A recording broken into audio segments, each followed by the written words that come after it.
Good morning, everybody, and welcome to today's webinar. We're very pleased to welcome Pam Simpson of WorkFit MHS Limited, who has kindly agreed to deliver this session today. We also have Alison Hind joining us from Switzerland. Alison very much sorts the webinars out, and she's from the IOSH Swiss Network. So I'm going to shortly hand you over to Alison, who's going to do a brief intro to the session. But before I do, I just want to mention a few things. For those of you who haven't attended one of our webinars before, I'm Ben Pollard, and I will be taking care of the technical aspects of this webinar today. So if there are any problems, I will try to assist as best as I can. So on your screen then, located at the top left-hand side, you should find two options, which are chat and Q&A. If you have any questions or any technical issues that throughout the session you need to ask me, please use the chat option. If you have any questions for Pam about the content of her presentation at all, you can ask those in the Q&A box. Pam and I will then go through the questions at the end of the session. We'll aim to tackle as many of those as we can. If we do run out of time and there are still questions unanswered, we will look to post some written responses following the webinar. Finally, just so that you are all aware, the session is being recorded for future playback, so you will be able to then watch this again at a later stage. So with all that said, I'm now going to hand you over to Alison. And Alison, if you'd like to go ahead and do your intro. Thank you. Thank you very much. Good morning, everyone, and welcome to this IOSH Swiss Network webinar on the new approaches to managing back pain. I just want to take a few minutes to talk about what we've been up to as a group. So we had a meeting in March, and one of the objectives was to try and formalise our network in line with what IOSH want for their groups. So we had an election, and the result is that I am chair, and I am going to look at webinars and communications. David Gold is vice chair. He'll be focusing on the face-to-face meetings. And Isabel Volley is learning and development. So she'll be looking at the difference in qualifications that are in UK and in Switzerland, and getting recognition between the different ones that are available. The day went on to look at fire safety. It was co-hosted with the IOSH Fire Management Risk Group, and they presented their materials. They've got some new materials, particularly on evacuation. And then we went out and had a demo from the SBB. So SBB is the Swiss Railroad. You can probably see from this picture, it was quite exciting. It was quite soggy. And the team working and the equipment was just amazing. So a really interesting day, and good to go to. So just moving on to the next slide. So the future, we have some webinars planned. So we're going into summer period. I expect you're all disappearing off for a holiday, and hopefully coming back in September to our next webinar, which will be on asbestos. Michelle Twigg, who is an occupational hygienist, is going to give that. She's worked a lot in construction. Then on the 2nd of October, we have James Pomeroy going to talk to us again. You might have remembered James from before when he talked about making Safeway the simple way. It was very well received what he talked about before, and since then he's been working with some of our group members about benchmarking. He's going to come back and talk about mega trends, which is looking at new technology and diversity, and how as health and safety practitioners we can be proactive and not sort of fall into the problems that some of those can lead to. Then on the 6th of November, I'm going to talk about boosting engagement, and we're going to have a look at motivational strategies and how it applies to occupational health and safety. Okay, thank you very much.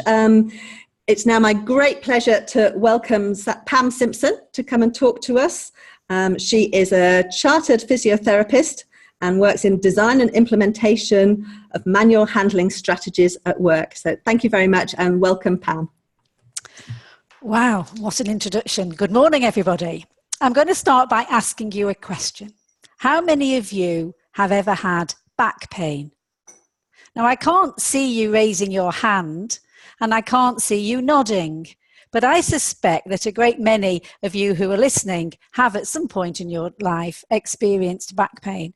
And if you haven't yet, because you're too young and possibly too fit, then you will at some time in your life. And what we need to remember at the very beginning of this presentation, before we look at any detail at all, is that the back is very robust.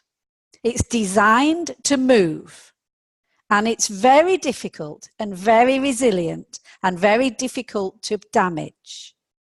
So can we just keep that in the back of our minds as we begin to think about back pain and how back pain fits in the workplace? Now, yes, I am a physiotherapist, and yes, I have been very concerned with health and safety and manual handling aspects in the workforce and in the workplace for 30 years. But that doesn't mean that I catastrophize around back pain. But there is a big problem. It's an extremely common symptom. Back pain occurs throughout our lives. It peaks from midlife and is more common in women than men. And there's various bits of evidence to try to explain that, although that's not significant to date. There are 540 million people with back pain at any one time, and it's still the main cause of disability worldwide. So we do have back pain, and we need to understand possibly why we have that back pain, but that's not the conference today. The focus is not a medical focus, and it's neither is it a prevention focus. It's about management and culture change. So in the UK, 31 million work days were lost in 2016 due to musculoskeletal problems, which include back pain. And the cost attributable to low back pain in the UK are estimated at 12.3 billion a year, with 1.6 billion spent on the treatment of that back pain. Now, we've had a very recent study just reported on the 30th of the 5th, 19, so just a few weeks ago. And this report showed that the construction industry in the UK has one of the highest rates of MSDs, that's musculoskeletal disorders, costing the industry 646 million per year.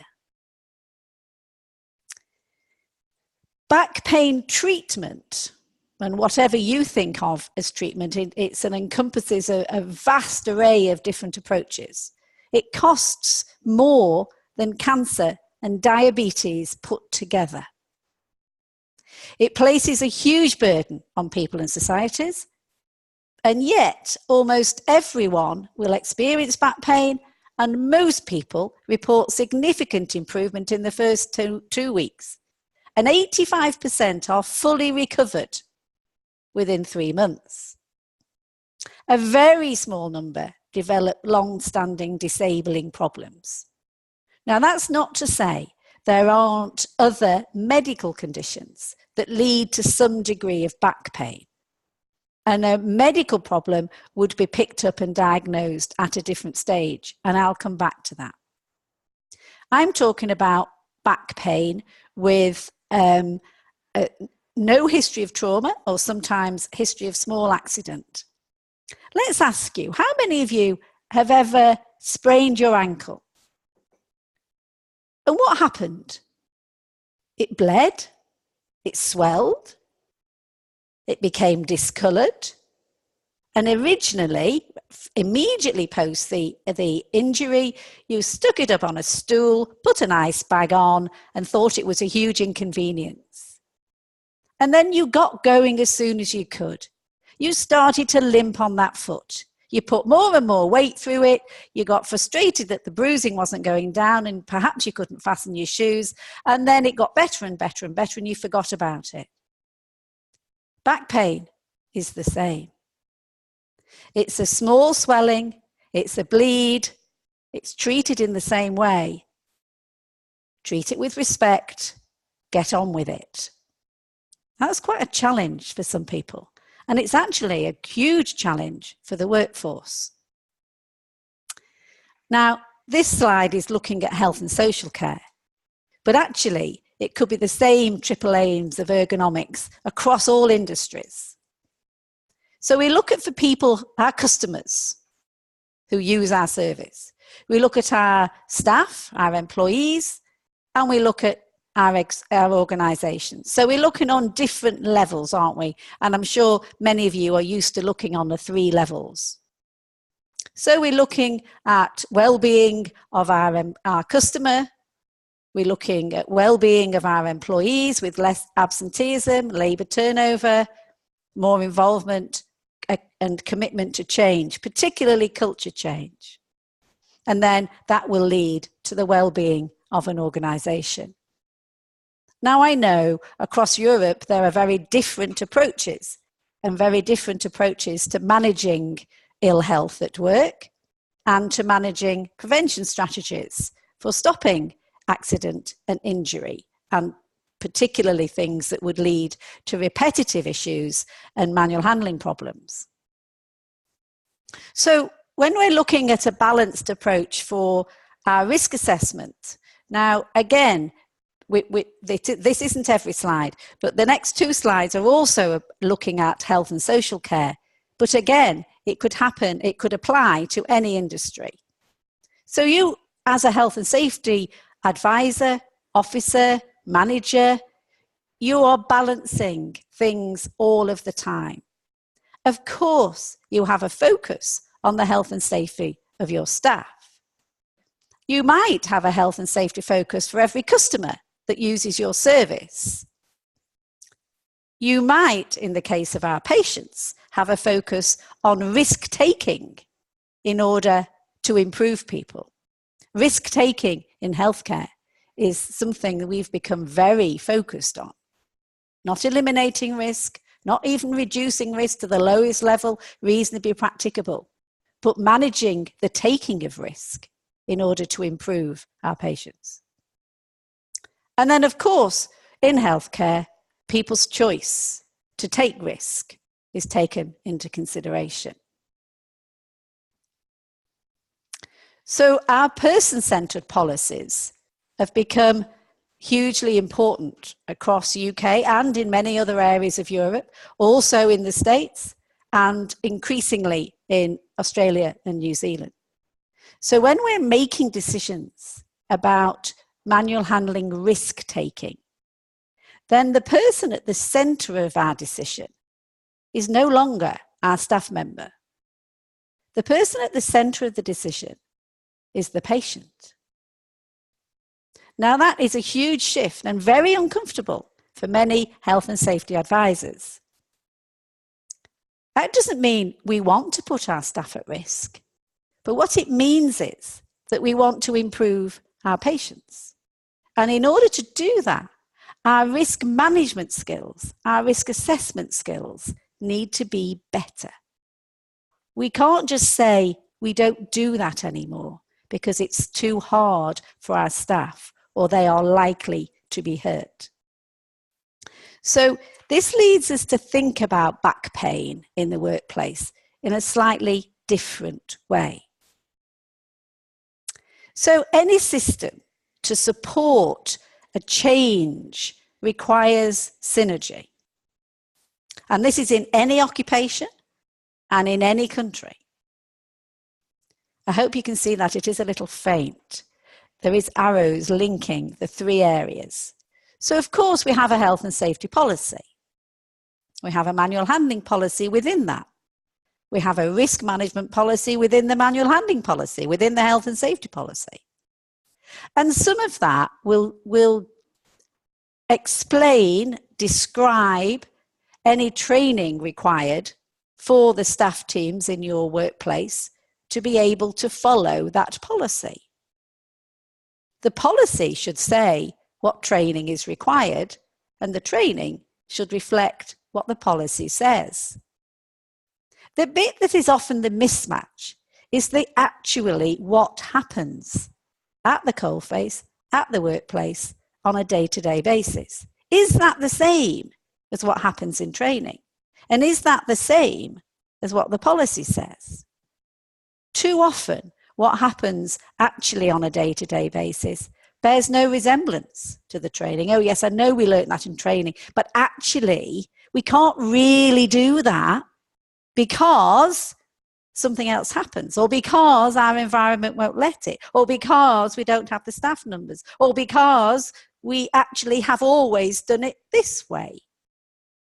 So the synergy between policy, training content, and the support of day-to-day practice, I think, is critical.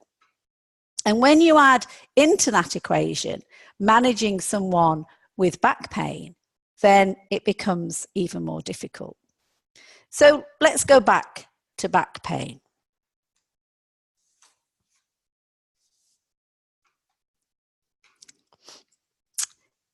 It is true that people who have back pain hurt. They have some pain when they lift. Some of the things we have to separate is we have to separate the difference between hurt and harm. So what is discomfort and some pain on a different level? And what is continuing to do harm, or even to do harm in the first place? We have many inbuilt beliefs about back pain. So perhaps if somebody has some pain when they lift something heavy or awkward, perhaps we still hear people say, or we would say to them, that the back pain is a result of years of lifting incorrectly. I've lifted the wrong way, therefore I have a back pain. We hear people say lifting is dangerous. That's too heavy. I can't do that at work. I've got to stop doing that. If I do that every day, I'm going to be hurt. We might hear people say, oh, we have to be very careful about how we bend. Bending is very bad for your back, you know. We still hear people say, keep your back straight and bend your knees. I'll challenge you. How many of you, if I had said to you face to face, how do you lift something heavy? How many of you would have said, use your legs, keep your back straight, bend your knees? If you're shifting around in your chair a little bit uncomfortable because that is what you would have said, then please keep listening. We might also hear people say, well, actually, if you do it like this, so I'm going to show you to bend your knees and keep your back straight. Because if you do it like that, you're going to be fine. You won't be hurt. But if you use bad postures, you'll be injured. Is that still, do you think, a common belief of all those together? Think about it. Are those things still spoken about either in training, manual handling training, or between workers in the workplace? We're going to think about some perceptions and some strategies that also lead to confusion.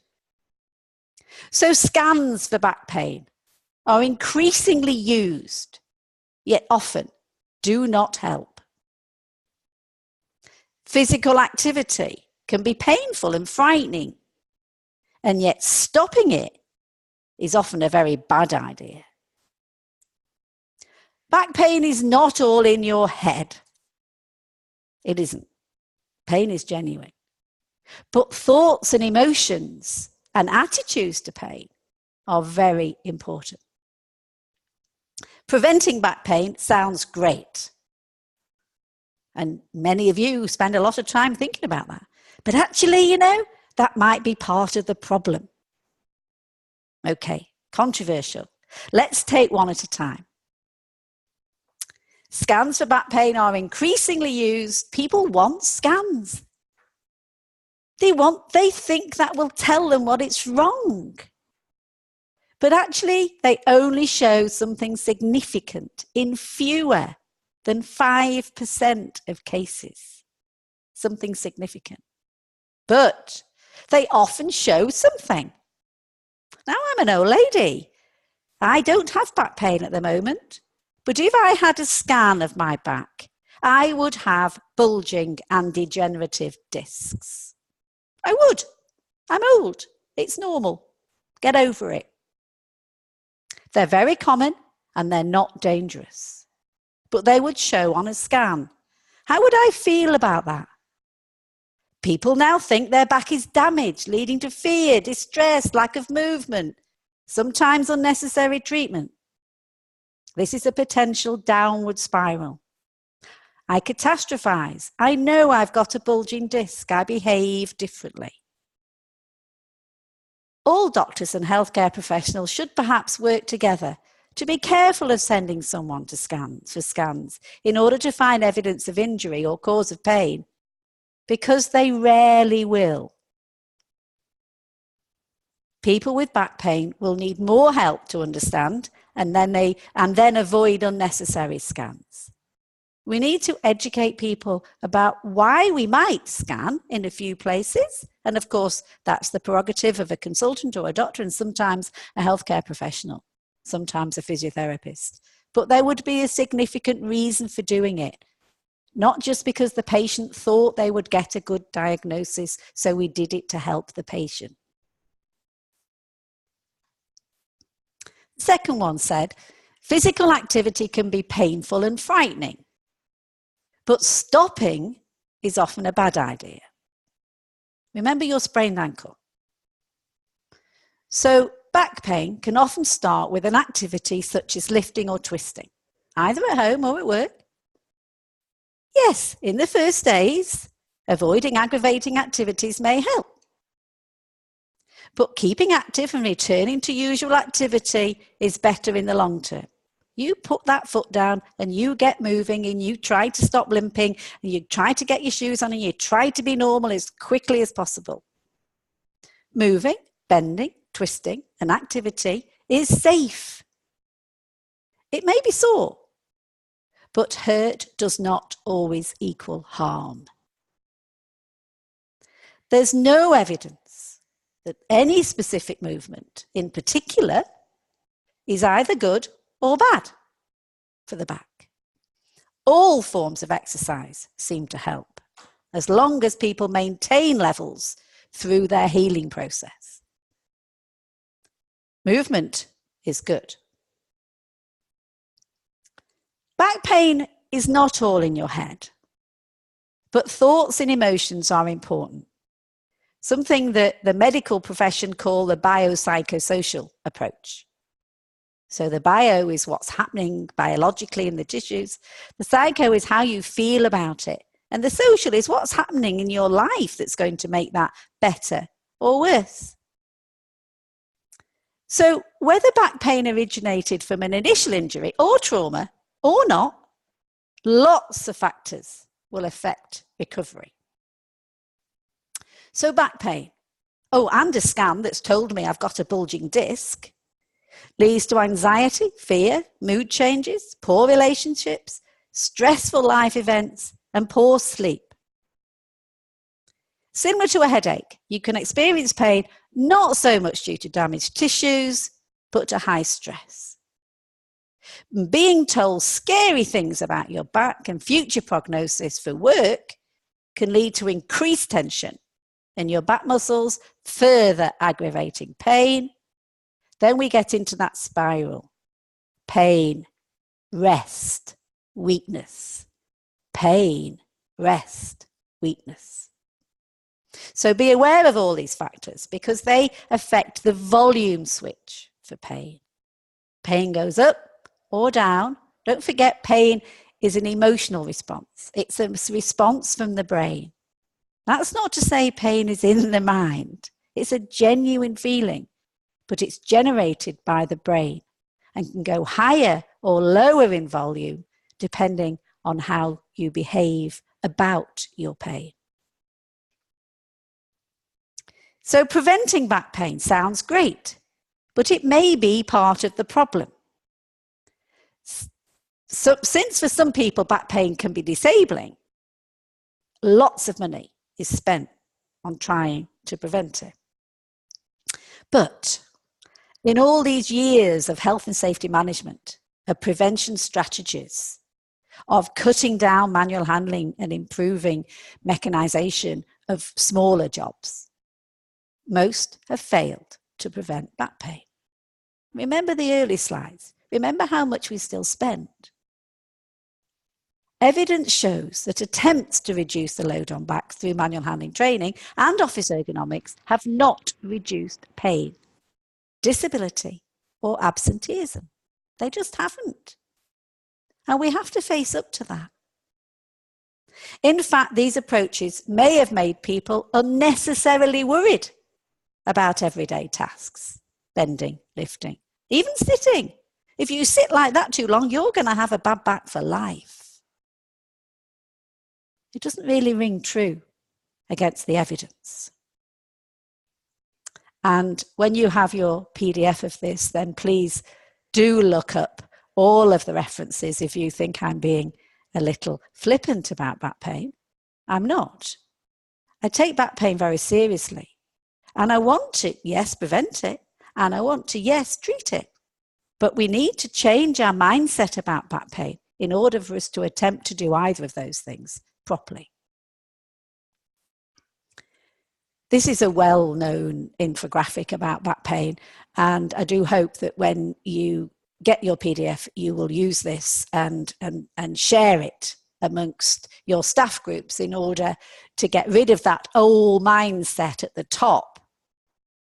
Look at how we need to think about pain, which is in the section in the center, and then think about the new mindset at the bottom. Lifestyle factors are the most important. Activity, fun activities are best. Movement and graduated loading makes back strong and healthy. Pain does not equal damage. I can trust my back. It's safe to bend.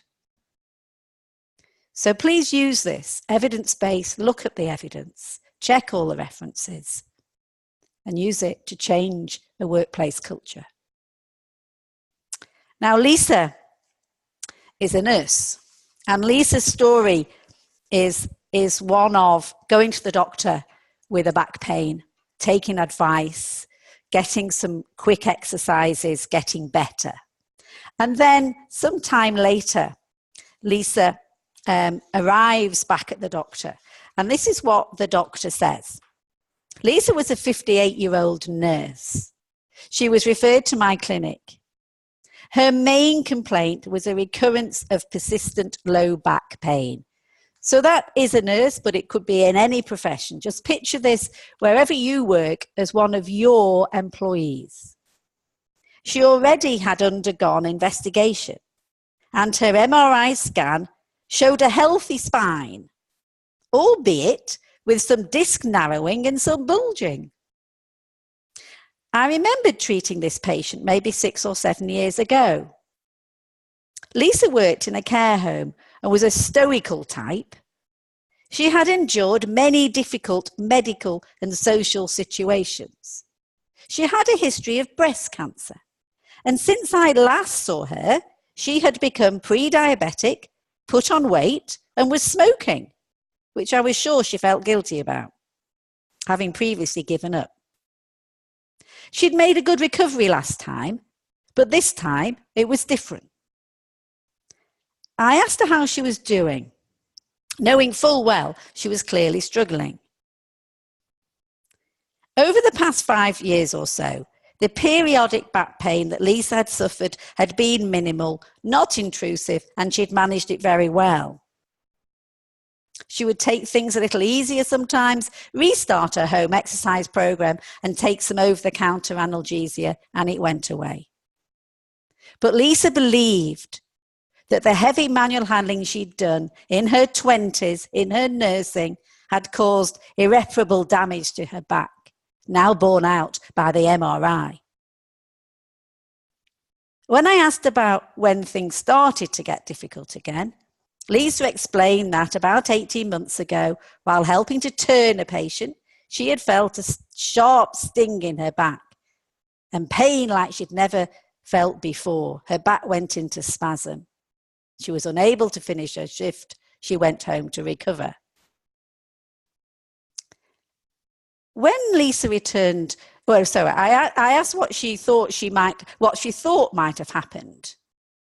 And she explained that she felt something serious must have happened, as is borne out by the MRI, and on to returning to her GP, became more concerned when the advice she received was that she needed more time off work, more time to rest, and that the symptoms should resolve in around 3 months. When Lisa returned to work a few weeks later, she was still in pain. She was put on light duties. She was told she could not return to normal duties or shift patterns until she was 100% better. She wasn't going to be 100% better. And 6 weeks later, her symptoms had not significantly improved, and now she was stopping herself bending to pick things up or put her shoes on. She became increasingly reliant on her family. She stopped doing things at home. She said her leg pain became more erratic. She was having trouble sleeping, was comfort eating, becoming less active. She gained weight and started to feel hopeless. That is a typical story of a chronic back pain patient. And Matthew Lowe, again, you will be able to use this reference. You need to look at this carefully, and we won't go through it now. But what this says is that we get into a pattern that we can't get out of. And the bit that's really interesting in this is the bit about manual handling principles in the top right-hand corner as you look at it. Because we have beliefs based on the assumption of biomechanics. We tell people to keep their back straight. They hold their breath. They brace their back. They create increased tension. They also create pain. And all of that together leads to a downward spiral, as in Lisa's story. It's pretty depressing, isn't it? And are back care advisors, risk assessors, health and safety experts and trainers part of the problem, do we think? Well, in a recent study by Cyclists in 2017, we now know that patients believe that their understanding of their potentially harmful back pain originated from their healthcare professionals and their health and safety advisors. That's where they got their view that their back pain would be harmful. That's worrying, isn't it? So what does our training include? Does it include catastrophizing? That the likelihood of injury, back injury, is high? And that this may be lifelong? Do we include in our training a belief that risk assessment will solve the problem or get someone out of a job? Do we teach that tiny aspects of postural positioning, stand like this, hold like that, put your feet here, will make a massive difference? Do we give people in our training a list of laws and dates and a brief reference, certainly in the UK, to task, individual capability, load, environment? Do we then demonstrate with a box how to keep our back straight and bend our knees? We tick a box to say they've had that training. They go back to work. We wait 12 months. We repeat. And then when somebody's injured and they come back to work, they have to attend more of the same before returning to work. So they've been retrained so their back pain doesn't reappear. So we did a study in 2018. We asked back care advisors questions based on the following 6 belief themes.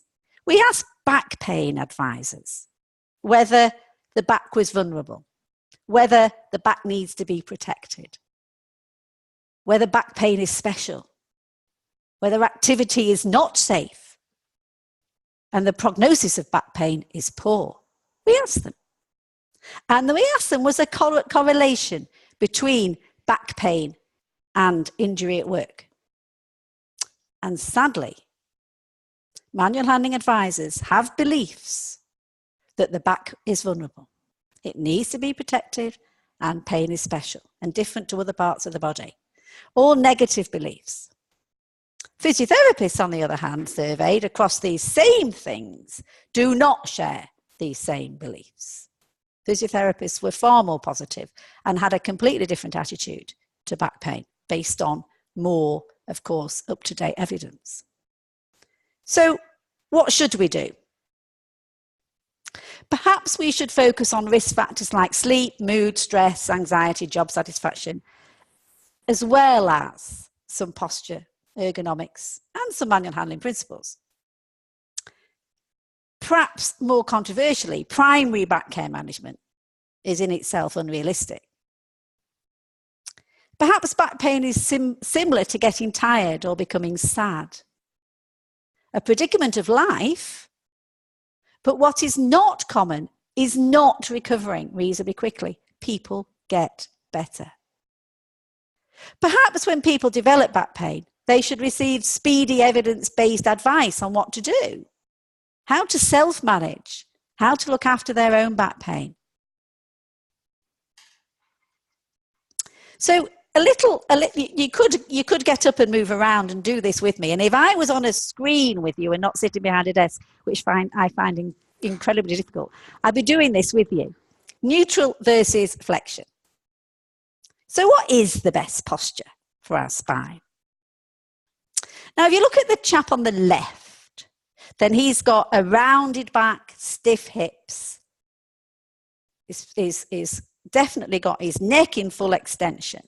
If you look at the chap on the right, he's got flexible hips, he's got a stable low back, and his head is in line with his spine.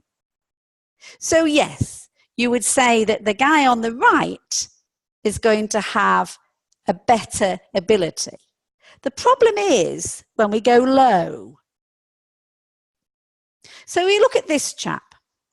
His head is forwards. His knees are bent slightly past 90 degrees. The important thing is certainly his left leg, his foot is flat. His head is down. So actually his spine is in the best alignment he could possibly get in order to lift that manhole cover. He couldn't do that any better. Is that a stress on his spine? You bet it is.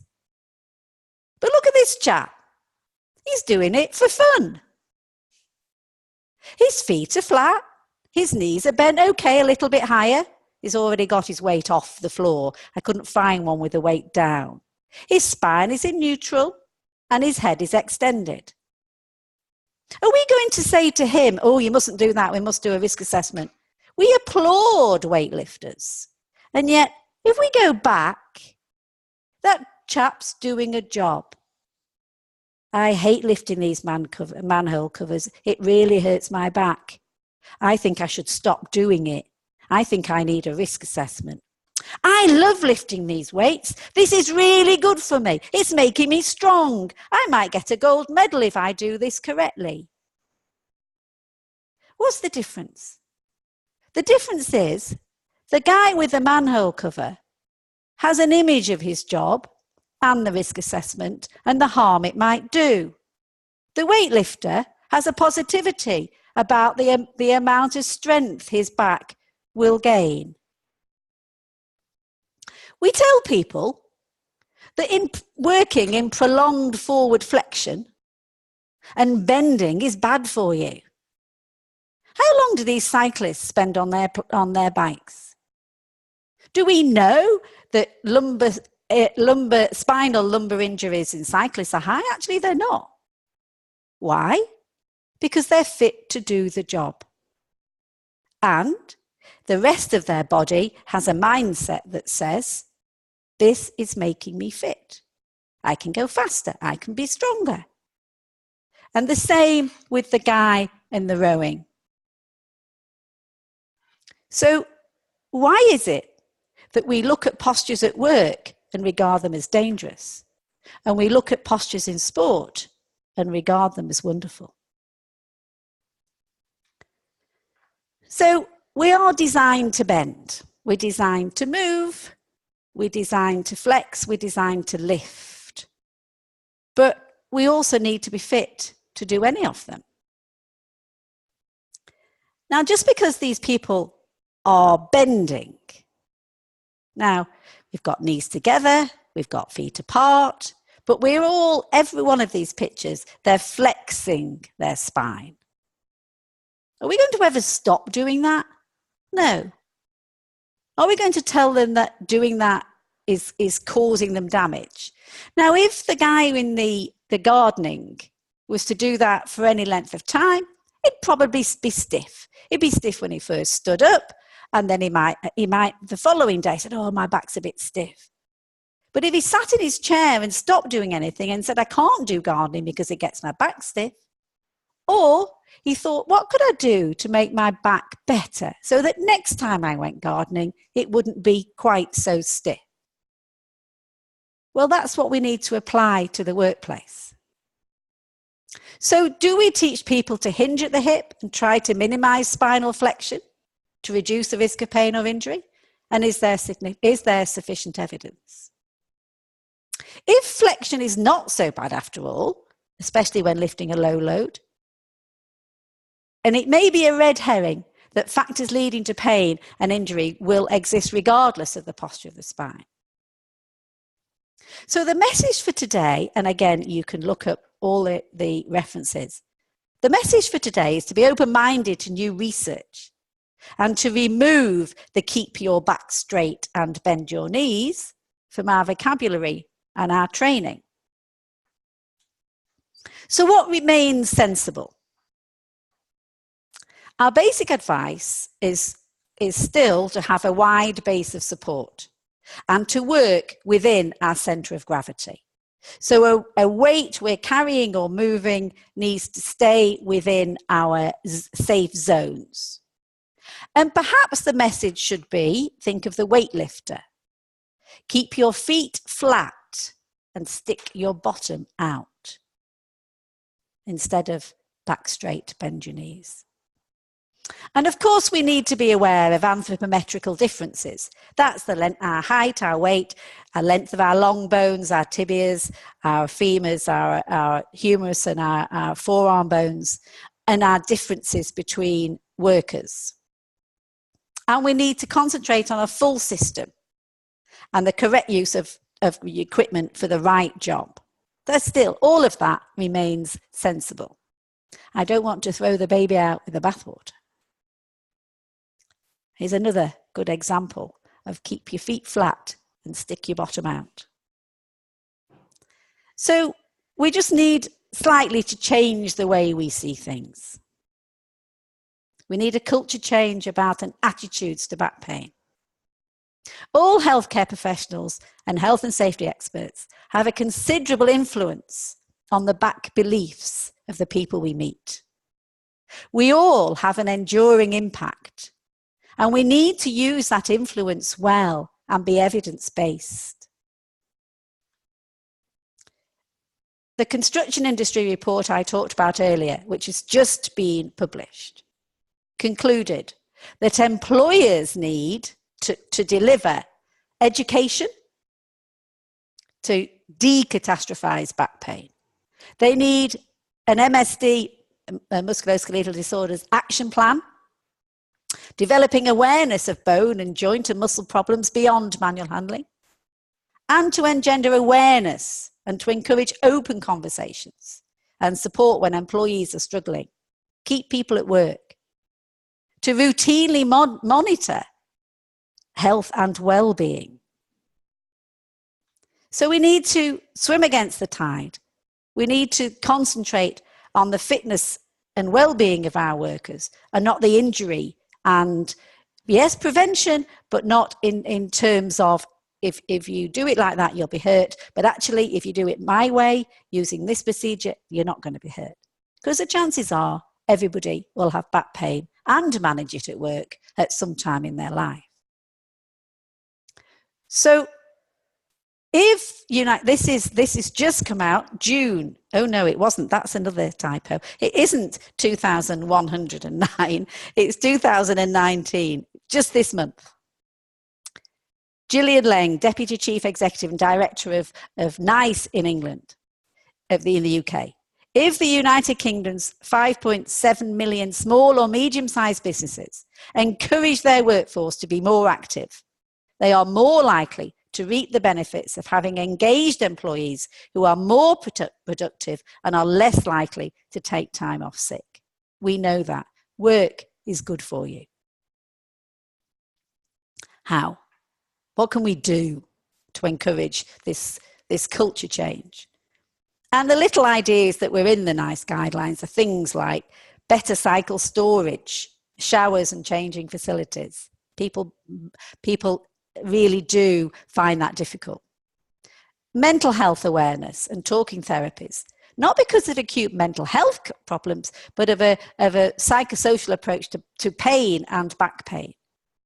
So strengthening programs of Pilates and yoga, spin classes or gym membership as opposed to private medical healthcare perks, lifestyle, weight management and nutrition advice.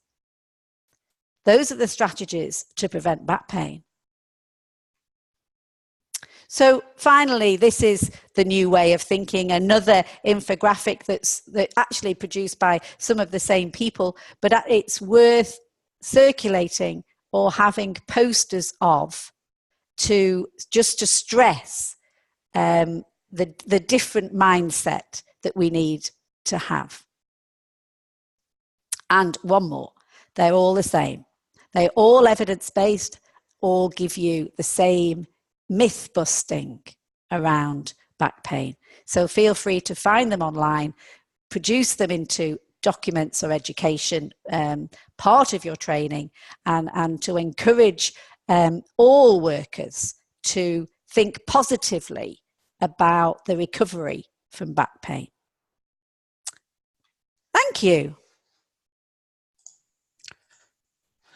Excellent. Okay, well, thank you very much for that, Pam. That's brilliant. And I must say, as a 32-year-old who currently suffers from back pain, that was very, very useful. And I'll be taking a lot of that on board. Right, we're going to open up to some questions. Before I do that, I'm going to quickly launch a poll for those of you who are listening in, which should come up on your screen now. It's just to get a bit of feedback on today's webinar, the session in general. So if you wouldn't mind taking a few moments throughout the next sort of 10 minutes or so just to complete those, that'd be fantastic. So I'm going to open up a couple of questions, but obviously if you do have any questions yourselves, please write them in using the Q&A option, and we can ask those to Pam. Pam, I'm going to start off with this first question here. When would we know that back pain may be serious and take immediate action? Okay, well, of course, if somebody first of all sees a physician, either their own GP or a physician at work, then they would ask questions that would lead to things that we call red flags in back pain. So red flags include things like loss of control of bladder or bowel, a real significant weakness, so a sort of paralysis or numbness in a leg or an arm. If we had a drop foot, so you were catching your foot when you walked, or a really strange walking pattern, that would be a red flag. High fever, because there are occasions when it could be result of infection or something major. So high fever, a raised temperature. Something that we call saddle anesthesia, which is, if you imagine sitting on a horse, the area that you actually use to sit, that's the bit that if that area was numb, so your forgive the expression, but your undercarriage, if that was numb, that would be a red flag. That would be immediate examination at hospital. Any history of cancer, I wouldn't just dismiss back pain in any way. Or if somebody had unexplained weight loss or any form of structural deformity, then obviously investigation is required.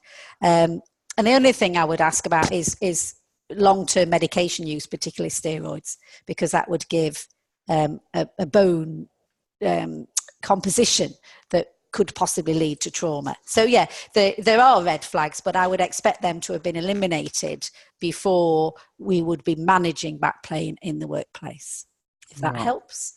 Okay, great. And are there any workplace activities that are more likely to lead to ongoing back problems?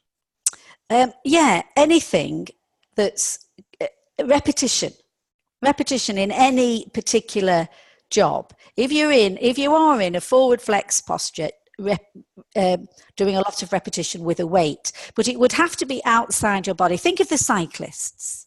Is that repetition? Yeah. Is that forward flexion? Yeah. So even we can't stop doing activity. What we have to do is manage it. So a regular change of position, strengthening the muscles that you're going to use the most. So if you were in a job where there was a lot of repetition and you were in a flex position, then I would expect to counteract that. The prevention wouldn't be to sort of take you off that job. The prevention would be to teach core exercise like Pilates in order to enable you to do that job without pain. So it's just approaching it slightly differently by saying actually we can't change the person, we can only change the job. Well, I know that is difficult for many ergonomists because you really just want to change the job to fit the person. But should we be fitting a person who has, who could improve their own ergonomic position and their own strength? So I think there's a balance that we need to think about in there. Okay, we've got a few more that have just come in as well. And I'm going to start with this one because I think it's a really good question. But HSE guidelines provide for guide weights to help us to assess the risk of injury when lifting and carrying. So should we now allow workers to self-assess their own safety of lifting and carrying loads?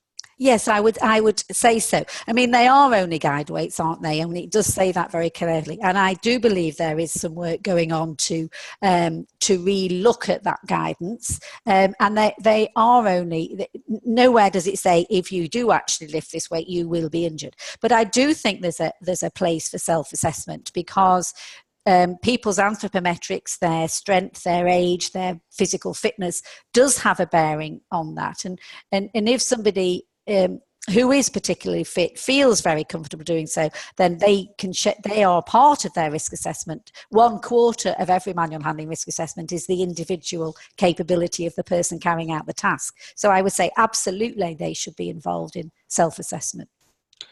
Excellent, great. What would you expect an effective manual handling risk assessment to include? Oh gosh, that's a whole webinar. Obviously, you need a description of the job the task that's being done. In terms of frequency, description, strength, duration. How long does it take? How long are you taking weight for, and in what position? And then you need to include very clearly the individual capability of the person. Very often, I see many manual handling risk assessments, and they do talk about the task at great length, and they talk about constraints in the environment, and they talk about the exact weight of the load or parcel or whatever to be moved, or drill bit or size of equipment.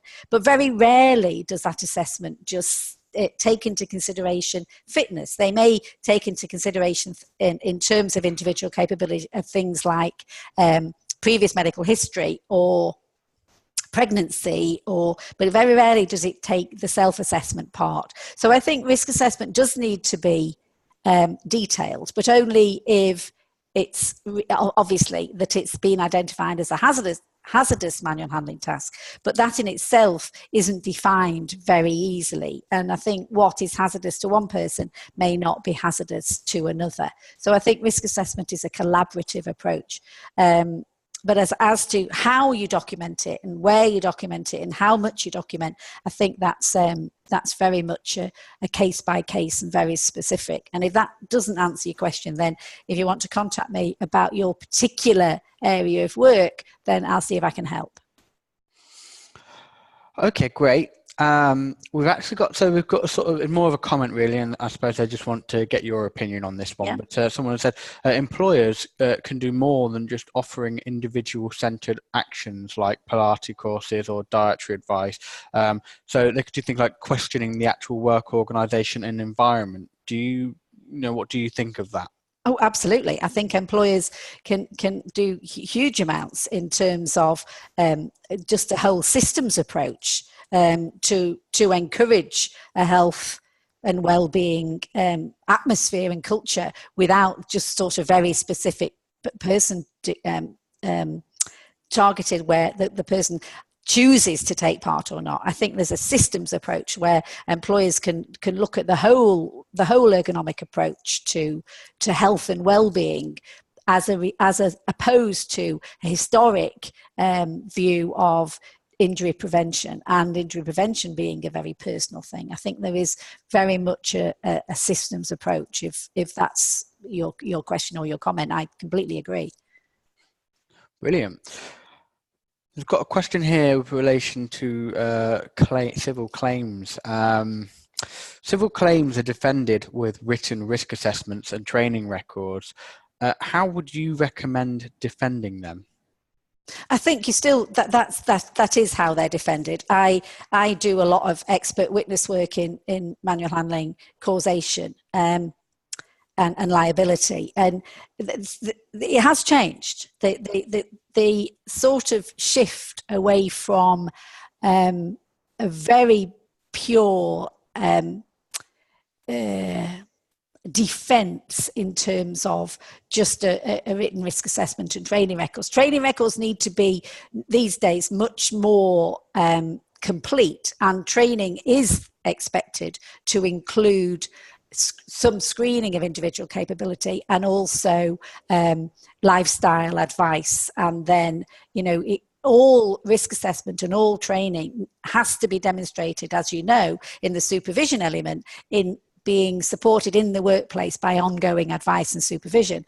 And that's, continued advice and supervision around lifestyle change, weight management, or, health and well-being that is offered within the workplace, and systems that are offered within the workplace. So there would be some consideration potentially going forward. I don't think I can give you a case law, but I'll look it up and see if I can find one where contributory negligence on behalf of an employee has been cited in terms of lack of take-up of lifestyle advice or health and well-being systems support in the workplace. But it's coming. Okay, I've got another good question here. Well, I think it is anyway. So this person's asking, working within the construction industry, unfortunately, training is quite specific. So when, in your opinion, do you envisage that the training will change to allow what you have presented today to be included as a standard? I don't know is the answer to that, except that the report into the construction industry that I've quoted from twice, which only came out in May, will lead to big changes. So I really don't know the answer to specific answer to your question, but because there is a sea change across all industries, and that report was commissioned, and it's a very good report, and you'll find it online, it's quite easy to get to, then I suspect the training content will change accordingly. Excellent. Well, actually, we've come to the end of our questions, unless there are any final ones that are due to come through any second now at all. But we are coming to the end of the session anyway, which is brilliant. So we're finishing bang on time. Pam, that was fantastic. I just for my own benefit as well, I really enjoyed that. I found it really informative, and I do hope that all of you who are listening in today have found it informative as well. Alison, I am going to just hand back over to you, just briefly, just for you to say any comments that you may wish to say. Yeah. But just from my side of things, thank you very much, Pam. Really appreciated. Yeah, the same from me, Pam. I thought it was so interesting. I'm one of those traditional health and safety practitioners that's been doing the training and the risk assessments and the tile and all that sort of thing. And it was fascinating to hear from a real expert in this that there is evidence to show that probably isn't the most effective way forward. So I'm going to have to give that lots and lots of thought and see where that takes me. And the link with well-being, it's what we're all starting to talk about now. So again, to hear you reinforcing that was really interesting. So thank you very, very much, Pam. Extremely interesting, and love to stay in touch. Yeah, good. Excellent. Okay. Well, thank you everyone for attending. I'm now going to end the meeting, so you will all be kicked out. But I'll be in touch with you shortly, just via email, just to provide you with a copy of the presentation and the recording and stuff. So you should get that in the next couple of days or so. And we hope to see you at the next one. Once again, thank you very much, Pam. Brilliant. Thank you very much. And Ben. Cheers. Thank you. Yeah. Take care, everyone. Bye. Bye-bye.